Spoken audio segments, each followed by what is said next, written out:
All right, y'all. I'm just now getting out the gym. Yeah, so I'm gonna try and keep this video way shorter than the last one.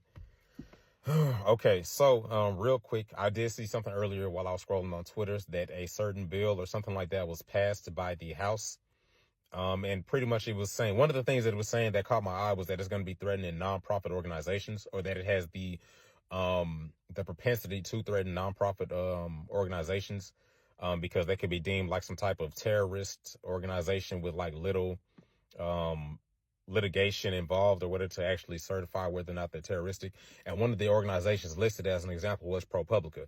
Now, in my opinion, ProPublica has been doing one hell of a job in documenting the instances of maternal mortality, or near maternal mortality, when it comes to some of the cases here in Texas, and I think some of the cases that took place in Georgia. So that's definitely something I don't want to see happen. So I'm definitely going to try and tag ProPublica in this video, because the following point that I'm going to make, as far as when it comes to like abortion and stuff like that, I definitely think that it's something that should be pushed for. And also, and the reason why ProPublica is on my mind and why that stuck out to me, outside of, like the recent articles that I've been reading, one of the more recent articles from ProPublica states that they are going to try and like add some pretty much like amendments or exceptions to the abortion laws here in Texas, which I do think is 100% necessary. There's been like a really like a lot of fugazi, irritating, incompetent things, right? And I'm also going to tag, what's the attorney general's name, like Ken Paxton or whatever, a very incompetent man.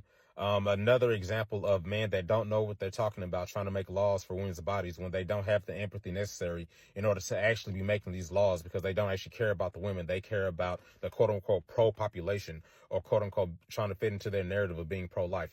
If by some chance you, Texas Attorney General Ken Paxton, if by some chance you watch this video or you catch wind of it, I want whoever tells you about it, or if you watch it yourself, I want you to know that you are very much so incompetent, and you are very much so an apathetic a-hole. And I'm only saying it like that because I don't, want this video to be, like flagged or to lose the sound or whatever.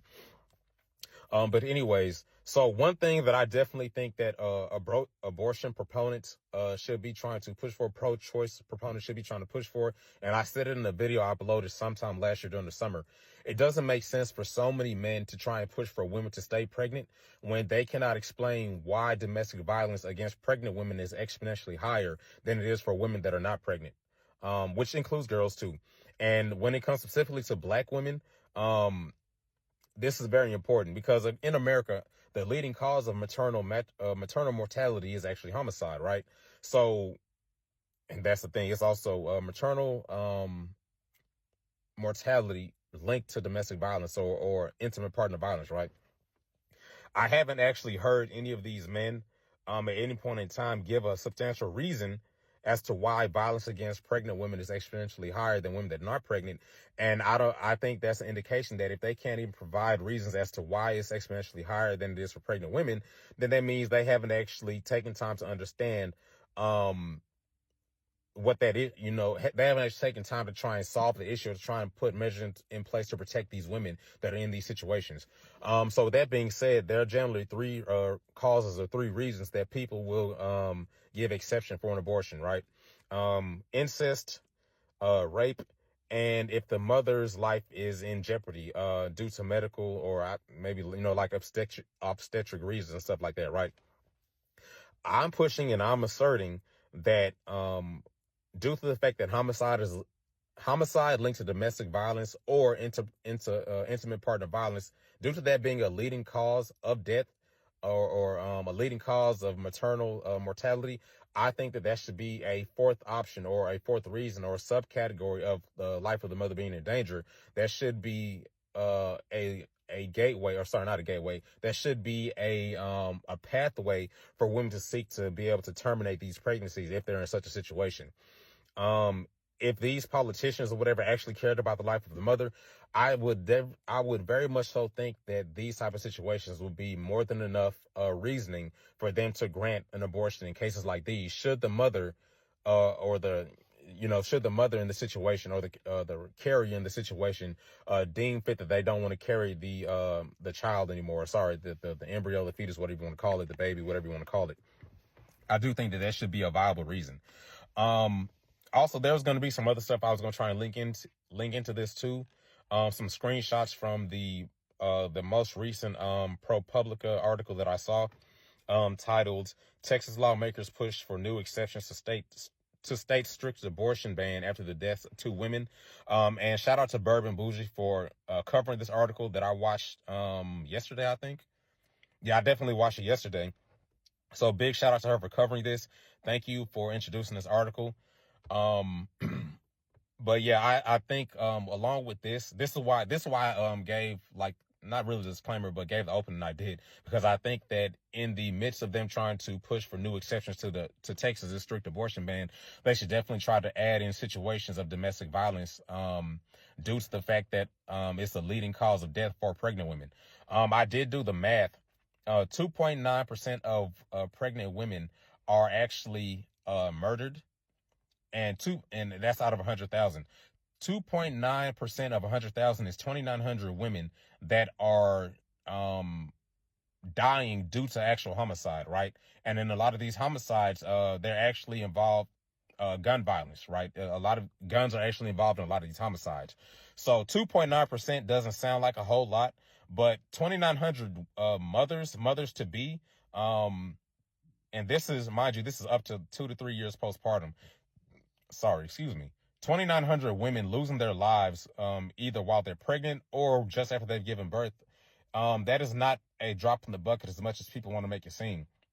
2,900 women, if we're talking about being pro-life, that's 2,900, at least 2,900 children that are going to be growing up without their mother, either because their mothers were victims of random acts of violence, or, if we're going to be 100% honest, most of these situations, if not all of them, are a result of women being killed by their male partner. A majority of this takes place because they're being killed by their male partner, right?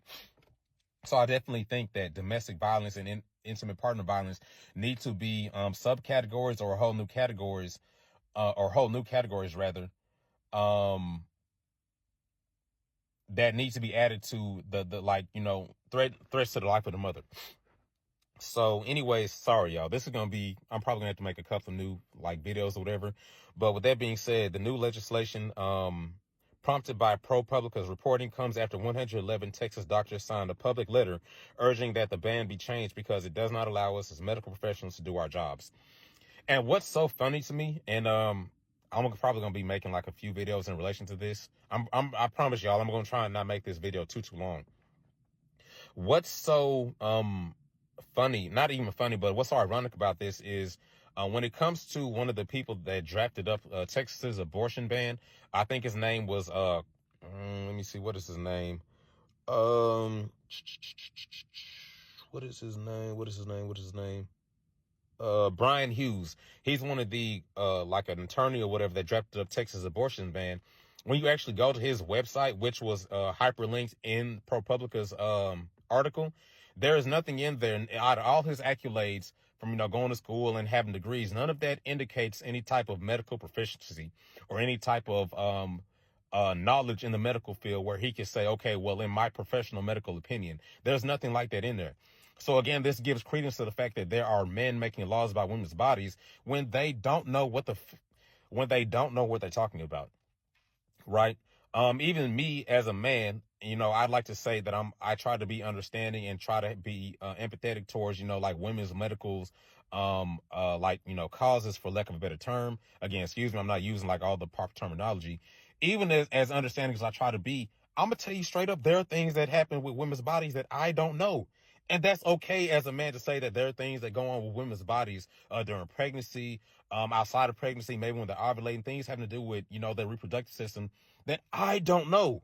So I don't understand why I, as a man that that at least try to be understanding when it comes to you know, like women's bodies and stuff like that. I don't understand why men that are in higher positions that have the knowledge of in other fields that you can say, okay, yeah, you're a lawyer, you're an attorney, you have knowledge in this field. I don't understand why they think that gives them leeway to be making these type of decisions over women's bodies when you don't have the medical accolades, you don't have the medical knowledge, you don't have the medical experience to be trying to make these type of medical decisions, especially over women's bodies. But anyways, one of the articles that was hyperlinked, concerning a statement that he put out, the headline of the article is, I wrote Texas abortion law is plenty clear about medical emergencies when it's not. If the people that you expect to be instructed by this law or whatever, or you expect to be carrying out medical procedures under the tenor of this law, for lack of a better term, if they're telling you that it is not clear or that it is obscure, you as a non-medical professional do not have any right or any actual leeway to tell them that yes, it is very much so clear. And this is important too, and this is why I'm calling out Ken Paxton, the Texas Attorney General, because he's went out of his way to literally threaten a woman that had already got a court order from a court in East Texas to get an abortion, and he out of his own way went to try and call for like that to be halted. Which again, this is in the in other screenshots. These things were hyperlinked in ProPublica's article. I'm going to try and put all these hyperlinks in the description too, so y'all can go and read them for yourselves. If y'all haven't seen, again, the name of ProPublica's article is Texas Lawmakers Push for New Exceptions to State's Strict Abortion Ban After the Deaths of Two Women. These two women, by the way, are Jocelyn Barnica and Navia Crane. And, you know, both of these women ended up losing their lives due to the fact that doctors in the state of Texas were very hesitant to provide the necessary care that they needed, because they did not want to be found liable for terminating a fetal heartbeat, which ended up prolonging the necessary medical care that these women needed. And as a result, these women suffered before losing their lives and also the lives of their children. And as I said in my last video, these types of laws, they not only threaten, you know, the reproductive rights of women that don't want to have children, they threaten the reproductive rights and also the actual lives of women that want to have children. They want to have families. They're in, you know, in marriages, and they want to continue to procreate, right? It's threatening their lives, and it's also threatening the lives of the children they already have. Because if I remember correctly, which again, I might be wrong about this, I think it was Miss Jocelyn Barnica who lost her life. She already had a child, right? And in the midst of trying to, you know, procreate and have more children, she ended up losing her life because the doctors in that situation were pretty much too afraid or pretty much too timid to operate and give her the necessary care that she needed. She has now left a daughter behind, and that's what I'm saying. These you know, these laws are allegedly for people that are being made by people that are allegedly pro-life, but at the end of the day, it is literally risking the lives of women that already have children, already have families to actually live for and to actually take care of. And instead of these men exercising empathy for women that have families, they would rather have their heads stuck so far up their own ass as far as what they think is supposed to be pro-life, that they are very much so apathetic towards the lives of these women, the lives of these mothers. Like, don't get me wrong, I understand caring about infants, caring about babies, loving families, loving, you know, childbirth and stuff like that. And for the women that want that for themselves and would be willing to risk their lives to give birth, kudos to you. You know, I get it. That's the whole point of being pro-choice. But extrapolating these type of laws and these type of standards over women that want to be there to raise the children that they already have is very much so wrong. It is very much so incorrect. It's very much so insidious, because you can look at some of these laws and the way that a lot of men go about it, and the fact that they use their belief in the Bible and Christianity and their understanding of what they think is God or whatever. They're using these things to literally oppress women, and a lot of them don't have the they don't have the empathy or the common sense or the know-how to realize that when you make laws like this that threaten the lives of women that actually have families, you are risking and literally endangering these women that want to live for families that they already have. So man, I'm gonna make a different or second part of this video, y'all. This is very much so like messed up and wrong. I'm probably gonna be in the house when I make the second part of the video though. So yeah.